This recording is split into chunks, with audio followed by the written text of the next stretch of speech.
Hello, everyone, and welcome to episode 25. It's very Dun, dun, exciting. dun. I know, Celeste, it's exciting. 25 episodes we've done with our friends along the way. Bit of a Awesome. milestone. Yeah, I know, it's a bit exciting. Anyway, episode 25, we've come to this point because, people came to us and have been asking us a lot about feedback. And so we went, hey, let's do a little series on feedback. So this episode 25 is a little bit about the emotion that actually goes into the idea of giving feedback and receiving feedback. So 2 points here that we're going to go into. It's, well, first of all, just what is that emotion that we're feeling when we're about to give feedback and receive feedback? We're going to sort of touch on that. And then I think we're going to do some more episodes down the track where we look at, well, how can we give feedback in a way that takes some of that emotion out?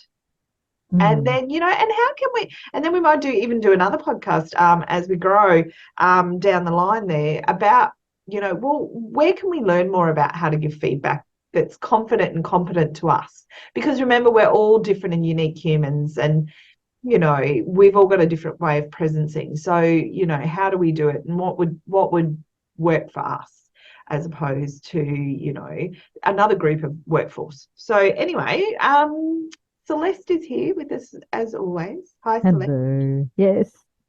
And I Yeah. guess, we're just going to have a general sort of 15-minute chat today about the fact of, wow, the emotion that goes into giving and receiving feedback. So, what are you hearing, Celeste? So, well, it's uncomfortable, I think, because of, as we were talking before we got on air about how our past experience often influences our expectations or our beliefs about what happens when, someone says, "Oh, I just need to talk to you for a minute," or, on the point of view of receiving it, but also the emotions that we express and like, how's this person going to behave when I give them feedback? And if you've had people blow up on you or react really negatively, it could make you a bit winky about the next time you're giving feedback. And as a leader, or I guess it often falls to leaders that the accountability part for giving feedback, and it takes a certain amount of vulnerability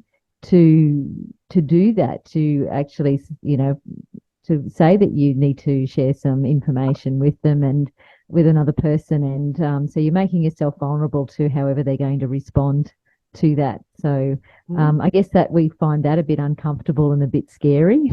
mm. Hmm. Yeah, and What I do you think, like what Sue? you said there, Celeste, about that. What is our past experience and Mm. how that past experience with giving and receiving feedback Mm. actually impacts our current now. So, and that's always where that fear and that high emotion comes from. It's what is our part? How are we allowing when we turn up in the now that we are in? Mm. I always ask people, how are you letting your past influence your present? So, we all have past stories. We've all got places and people we've been with and Yeah. interacted with. And some of it could have been very positive and beautiful, which gives us confidence to move forward. But some of it could have been downright dastardly. So, Mm. and very negative. So that is sitting with us. So, when that, person from a different power balance comes to us and says, oh, I just want to talk to you about, what you did here. Our default might be to go to the negative Mm. Mm. because so I'm going to get on the defensive right now already Mm. because of past experiences where I was traumatized by my previous leader who would tear strips off me and throw a phone at me. Yes. So I'm going to carry that past story and into this feedback conversation. And then all that goes with that, if the old fight and flight's kicking in, we've got the tunnel vision, we're not hearing very well. It's not really setting us up for a positive experience at Exactly. all. It's not where you're going to be seeing the opportunities, that's for sure. No, and so I guess what we're saying really here is just be aware of your feelings about feedback. I guess Yes. that reflective moment of going, why am I so fearful of feedback? Is it because I've had some really horrendous experiences with feedback, and were they horrendous experiences because the people who gave the feedback were horrendous? That's a question. Or was the feedback terrible because I was a novice and I really did need some guidance? But unfortunately, the person giving me the feedback was also a novice, and they had some learning to do about how to give constructive feedback. Isn't that interesting too? So, and I guess if you care a lot about feedback and how you're doing it, then, you are wanting to make sure that you're really good at it so that it really is constructive to the person. It's challenging them to go, hey, I see what you did there. I want to talk about it a bit more because I saw you do this, which I found interesting. Just talk me through what you were thinking when you were doing it.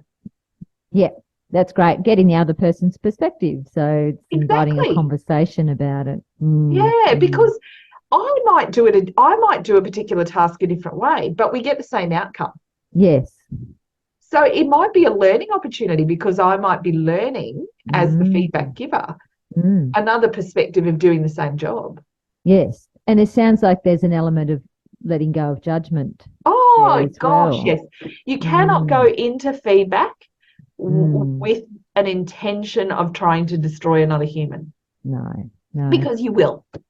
And then now we've created another human in the universe who is fearful of feedback. And this is what we're trying to break down, I think, isn't it, Celeste? We're trying to get people wanting feedback because it's good and it grows them.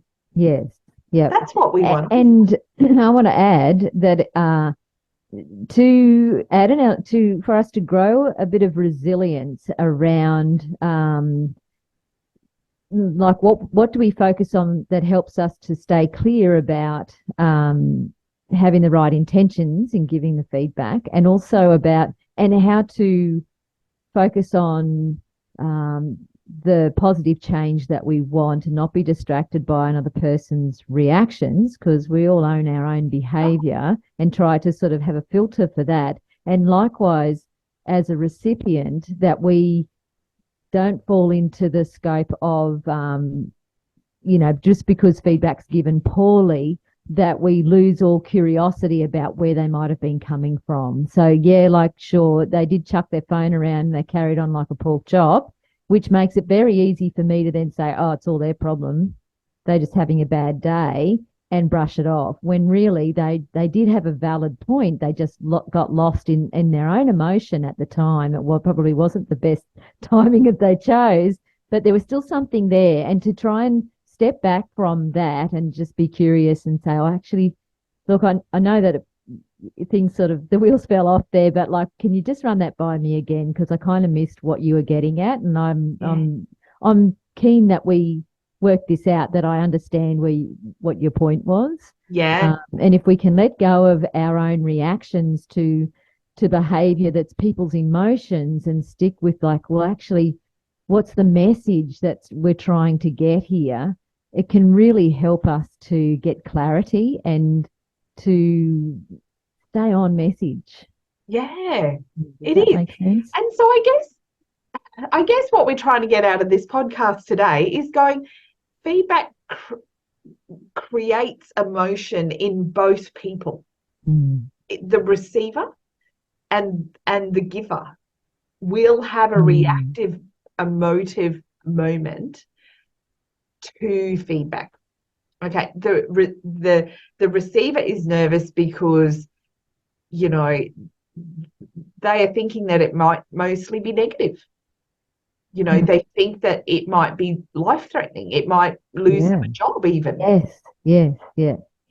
And there might be that ruminating thought that then comes in, like, oh, I'm hopeless, I can't do anything, I'm no good, and, I want to chuck the baby out with the bathwater, when it's just one thing that Exactly. So how can I calm myself down to go into that feedback as a receiver, going, come on, mate, you know what? I'm going to learn something here. Yes. This is awesome. I'm about to have a learning experience. So that's what feedback is. It's a learning experience. Opportunity. Yes, it's something I can grow from. Mm. Whether it be positive or negative, it doesn't matter. You're Mm. going to grow. So if it's positive, yay, you know you're on the right track, and you know you're going to be encouraged by that. But if it's negative, yay, you're going to grow and you're going to move on, and something positive is going to happen. Yeah, yeah. So, And I would add that there's a conversation piece that can happen in there respectfully that, so one lot of feedback you get or is one opinion and one perception. And so hear it out and then take it away and think about it exactly. before you sort of It's a respond. reflective Ask moment, isn't it? questions. It's a reflective growing moment. Whatever Mm. feedback you get is always a reflective growing moment, because Yes. and that's a beautiful thing about feedback. It's a two-way communication. Interaction. But yeah, the giver of the feedback is learning while the receiver of the feedback is learning. It's a two-way learning cycle, and that's why I some many years ago dumped my fear of feedback, because I just went, I'm wasting emotion on a really positive thing. Like, Yes, yeah, yeah. why am I wasting my emotion on a really positive thing that, either way I win. So Yes, it's yeah. awesome. What a great way to look at it, Sue. Like that must have been very freeing to It is, let it because go. exactly, like I can't, Mm. there's other things I need emotion for, and I'm not going to give them to feedback. So, Mm. but I'm a bit of, like I've spent a lot of time reflecting and learning Yes, about yes. myself to be able to do that. But that's what I'm thinking. Like, if we can, and then just, I guess, going into every feedback conversation with that compassion to Mm. understand the receiver Hmm. is actually got a fear response. Mm. The receiver's got a fear response. So we need to have compassion for each other in that conversation, don't we? Yes, absolutely. Yeah. And So look for the knowing, intention. yeah, yeah, What's my we're here to intention learn giving it? together. Mm. Yeah. Mm. So, and so knowing that about each other, isn't that a beautiful thing? Mm. And possibly I think sometimes our fear of giving feedback, and this can be at work, but particularly in our personal relationships, is that we value the relationship so much that we don't want to stuff it up. We don't want to hurt the person's feelings. We don't want to be misunderstood. And sometimes some subjects with us can be a bit of an eggshell topic. Oh, And so it makes the other person very reticent to actually tackle it. But these courageous conversations can, like you say, it's an opportunity for growth. And I think if we're able to communicate how we value the relationship, then there can be that can give us a bit of space and a bit of openness and forgiveness from the other person if the delivery goes a bit off tap because they know that it's coming from a good place. yes. Yeah, Mm. and I think, in my history, when I've received some, feedback from leaders, which was really heinous feedback, I can honestly say I've had some very negative experiences with feedback in my life, as Mm. as probably most humans watching this right now can Mm. identify and reflect on. Um, I think back to those people and just go, wow. One Mm. thing that I did know about them is they lack so much insight into themselves. Yes, yeah. They believed in their power and their position so much above the reality of what was happening in the space. Mm. Mm. So and I don't know. I think that was something now that I really am my big tips for feedback, and I'll give them now and I'll ask you about yours, Celeste. But I think my big thing for feedback now is just having compassion for that Yeah, person I'm about to sit with and yes, have a conversation with. yeah. Because, sitting with them and going, hey, there's some stuff I want to give you feedback about. And I don't know if that's going to create fear in you, but it's my goal that actually it doesn't. Mm. My goal here is for learning. Can we Mm. agree to that before we start the rest of the conversation? Mm. Mm. And I like to make an agreement with people when I go back to them with feedback. Yeah, And, yeah. and at the end of my feedback, I want to hear what you think.